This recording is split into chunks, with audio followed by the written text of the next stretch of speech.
Chers amis, bonjour, Shabbat Shalom. Nous allons étudier ensemble la Sidra de Shelech Lecha, envoie pour toi. Dieu parle à Moïse et lui donne ce conseil, envoie pour toi des explorateurs pour explorer cette terre d'Israël. Rachi précise que l'Éternel ne souhaite pas l'envoi de ces explorateurs, car il sait que cela ne peut mener qu'à une impasse. Mais Moïse, cédant aux pressions du peuple, et pensant qu'il est effectivement tout à fait naturel d'explorer une terre avant de la conquérir, va requérir 12 explorateurs. 12 explorateurs, un par tribu. Cette revendication apparaît au départ effectivement tout à fait légitime. Les Hébreux demandent à Moshe la possibilité de mettre sur pied une équipe d'explorateurs pour découvrir la terre promise, pour voir effectivement comment la conquérir. Comment est cette terre? Est-elle fertile? Sera-t-elle facile à conquérir? L'homme, en effet, ne peut compter sur un miracle permanent et doit s'efforcer de faire tous les efforts nécessaires pour réaliser son projet. Et l'Éternel viendra assurer sa réussite. Donc, quoi de plus naturel que de demander à voir cette terre? Comment la conquérir? Quelle sera la stratégie militaire? On ne peut pas compter sur un miracle comme celui de la mer Rouge. Mais ici, le Tout-Puissant désapprouve l'initiative et met en garde Moshe. Cette délégation va aller vers son échec. Mais Moshe, finalement, cédant la pression du peuple, va constituer cette équipe. Les hommes désignés pour représenter chaque tribu sont des notables. Leur rapport aura un impact fort sur le peuple. Ils vont donc commencer à explorer cette terre. 40 jours d'exploration, c'est important car ces 40 jours seront comptés puisqu'il y aura un châtiment plus tard. Les explorateurs vont créer une sorte de défiance vis-à-vis de Moshe et ces 40 jours correspondront aux 40 ans de punition, d'errance des enfants d'Israël dans le désert. Deux des explorateurs ne se mêleront pas à la médisance sur la terre d'Israël. Il s'agit de Yehoshua et Caleb. Yehoshua aura une bénédiction préalable de Moïse qui lui ajoutera un Yud à son nom. Yud, tiré du nom de l'Éternel. Oshéa deviendra Yehoshua. Mais Caleb, lui, qu'a-t-il pour se protéger du mauvais conseil des explorateurs? Caleb ira, dès le début de son séjour en Israël, s'incliner devant le tombeau des patriarches, comme pour s'inspirer de ceux qui ne sont plus et qui ont porté le peuple d'Israël. S'inspirer pour savoir où est le Hémet, où est la vérité. Les explorateurs, effectivement, vont médire sur la terre d'Israël. Et pourtant, ils vont ramener des fruits gigantesques. Grappes de raisin, il faudra être à 8 pour la porter. Et ces fruits, pourtant, qui témoignent d'une terre si fertile, vont être utilisés pour calomnier la terre d'Israël. De la même façon que ces fruits sont gigantesques, alors les habitants sont des gens et ne pourra pas conquérir cette terre. Il y a, effectivement, au lieu de vanter les mérites d'un pays tout à fait extraordinaire, il ne cesse de le dénigrer, insistant sur l'impossibilité de le conquérir face à des géants et des villes aux hautes murailles fortifiées. Rachi explique le fait que les villes soient entourées de murailles témoigne plutôt d'une faiblesse, d'une peur des habitants. Si les villes avaient été ouvertes, cela aurait témoigné de fait que les habitants sont sûrs d'eux, mais rien n'y fait. Aucune volonté de progresser, aucune confiance en Hachem, en l'Éternel, chez ces explorateurs. Il est vrai que les moyens naturels semblent dérisoires pour ce petit peuple face à des populations autochtones dont la taille et la force sont légendaires. Mais Israël n'a-t-il pas une histoire hors du commun? Israël a vécu ces moments si importants où le pharaon et son armée ont été engloutis par les flots de la mer Rouge. Alors, comment ne pas avoir confiance en Dieu malgré les obstacles? Les explorateurs vont entraîner le peuple. Ils vont entraîner le peuple vers une certaine forme de désespoir et de rébellion. Le peuple ne veut plus rentrer en Israël. Une grande leçon à porter à notre Sidra. Au sein de notre peuple et de notre communauté, les obstacles semblent nombreux est difficile à enjamber. Les entreprises semblent folles et irréalisables. Et si c'est le Shem Shamaim pour le bien du ciel, avec une totale confiance dans le Créateur, alors tous les efforts que nous pouvons faire, ce qu'on appelle l'Ishtadlut, seront couronnés de succès, car l'Éternel va venir faire réussir notre entreprise. La nuit du retour des explorateurs, tout Israël a désespéré malheureusement, au contraire de son Créateur, et a refusé d'entrer en Terre Sainte. Ils vont donc être condamnés à errer 40 ans dans le désert. C'était la nuit du 9 Av, prédestinée au malheur d'Israël et à la destruction des 2 temples de Jérusalem en moins 586 et en plus 70. Essayons de comprendre quelle était la motivation des explorateurs. Un manque de confiance, manque d'émouna, nous l'avons dit. Il y a peut-être aussi une autre explication, pas très favorable d'ailleurs aux explorateurs. Les explorateurs sont des notables, nous l'avons dit, des princes, des chefs de tribus.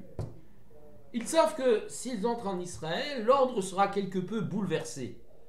Seront-ils toujours à ces postes importants de responsabilité et de noblesse? Il va peut-être y avoir une révolution, un changement de régime lorsque les Béné Israël vont se sédentariser du régime nomade au régime sédentaire. D'autres seront peut-être choisis pour gouverner le peuple.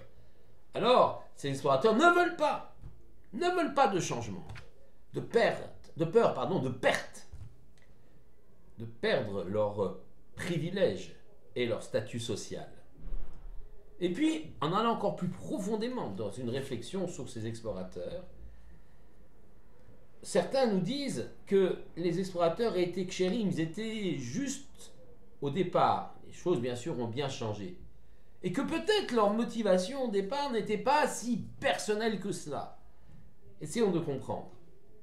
Dans le désert, tout va bien. Il n'y a pas à se préoccuper de se nourrir ou de se défendre. Dieu pourvoit aux besoins des enfants d'Israël avec la manne qui tombe tous les jours, avec l'eau, le puits de Myriam, ce rocher miraculeux qui suit les enfants d'Israël et leur donne de l'eau, des nuées de gloire qui protègent le peuple d'Israël, 7 nuées de gloire, donc une à chaque point cardinal, une nuée à leurs pieds pour aplanir le terrain et tuer scorpions et serpents, une nuée au-dessus comme un chapeau, comme une souka pour les protéger, et encore une colonne de fumée le jour devenant une colonne de feu la nuit pour les guider.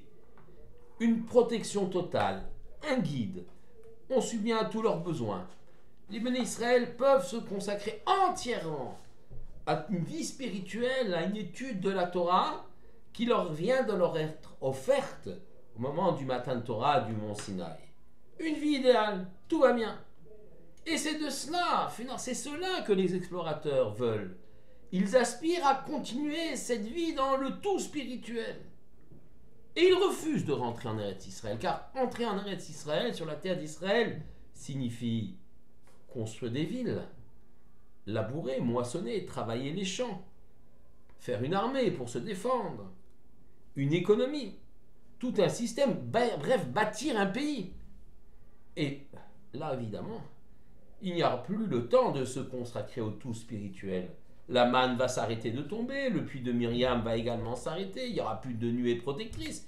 Il faudra se prendre en main, comme si le peuple d'Israël dans le désert est un peuple sous tutelle, un peuple enfant que Dieu conduit et protège et choisit, mais qu'à partir du moment où il rentre dans la terre d'Israël, il doit faire un pas vers un peuple indépendant, un peuple adulte, prenant en main ses responsabilités et son destin. Ça, eh bien, les explorateurs n'en veulent pas. Ils craignent qu'il y ait une chute de spiritualité, que l'organisation du pays et le fait de se soucier du matériel, eh bien, quelque peu va nous faire perdre le temps et la capacité à étudier, à s'élever spirituellement. Là, les explorateurs commettent une erreur, car le judaïsme et la Torah, ce n'est pas quelque chose uniquement d'abstrait et de spirituel. Certes, l'étude est essentielle, il faut s'élever, comprendre et s'élever spirituellement, développer son esprit, mais il faut investir cette étude dans la construction d'une société, la société juive, précisément sur la terre d'Israël. les explorateurs le refusent. Ils n'en veulent pas. Ils préfèrent une société où il n'y a à se préoccuper que de spiritualité et refusent donc de rentrer dans la terre d'Israël. Seuls Caleb ben Yefune et Yoshua ben Nun, les deux explorateurs, eux ont compris quel était le destin du peuple juif. Nous savons que beaucoup nous appellent peuple du livre, peuple juif. Nous ne sommes pas que le peuple du livre.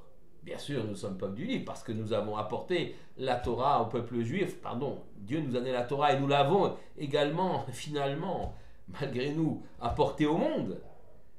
Et c'est mieux ainsi. Mais nous avons aussi vocation à construire une société juste et équitable.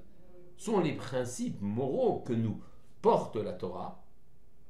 Et pour cela, évidemment, il faut savoir allier matérialité et spiritualité. Là est la faute des explorateurs. Alors, cette sidra va se terminer par des commandements qui appellent justement à lier matérialité et spiritualité. Il y en a un qui s'appelle Nisou Hayayin, les libations de vin. En effet, à chaque sacrifice qu'on offrait au temple de Jérusalem, on devait verser du vin d'une fiole sur l'autel des sacrifices. L'idée est claire, de haut vers le bas, du monde spirituel vers le monde matériel. Ainsi, il faut savoir descendre, après avoir, j'allais dire, progressé dans l'étude et la spiritualité, aller investir les choses dans le monde matériel. Et il y a une autre, celle qui termine notre sidra, une autre mitzvah, celle des tzitzit, le commandement du talit et des tzitzit. Commandement répertorié dans le 3e paragraphe du Shema, qui précisément est le dernier paragraphe de notre sidra. C'est quoi cette mitzvah de tzitzit? La mitzvah de tzitzit consiste à porter un habit de 4 coins, soit le grand talit à la synagogue ou le talit katan, le petit habit qu'on met sous sa chemise. À ces 4 coins, et c'est une obligation, il faut un habit de 4 coins, on accroche les tzitziot, des fils. Des fils qui donc sont au nombre de 8 et 5 nœuds au préalable pour pouvoir donc avoir chaque coin 5 nœuds, 8 fils. Nous savons que la valeur numérique du mot tzitzit, c'est donc 600, auquel il faut ajouter 5 nœuds, 8 fils, ce qui fait 613. En d'autres termes, lorsque nous portons sur nous cet habit de 4 coins avec ces fils, eh bien nous nous rappelons, nous sommes entourés par les mitzvot, nous rappelons que à chaque geste de la vie correspond un commandement, correspond une attitude morale juive, correspond une mitzvah. C'est ça le sens du talit katan et des tzitzit. Et là aussi, l'idée est très claire. Dans le monde matériel, là où l'homme a un corps, où il se nourrit, où il est obligé de travailler pour vivre, eh bien il doit également accomplir les commandements, et le commandement des tzitziot de lui rappelle. Et ça, c'est extrêmement important. Contrairement à ce que pensaient les explorateurs, on ne peut pas se couper totalement de la matérialité. Autrefois, un des fils était teint en bleu par la couleur, par le sang ou d'un animal marin, le chilazone. Certains pensent qu'ils ont retrouvé cet animal marin et teignent effectivement un de leurs 8 fils, donc à chaque coin par cette teinte bleue. Il s'agit des chassidim de Radzin et aussi de certains élèves du mouvement sioniste religieux. Ce bleu aujourd'hui, même si nous ne l'avons pas et que la plupart d'entre nous ne mettons pas de talit avec un fil bleu, tout de même, c'est intéressant de comprendre pourquoi ce fil bleu a été mis là. Il rappelle le firmament, il rappelle la mer, il rappelle le firmament, il rappelle toute la spiritualité de l'homme.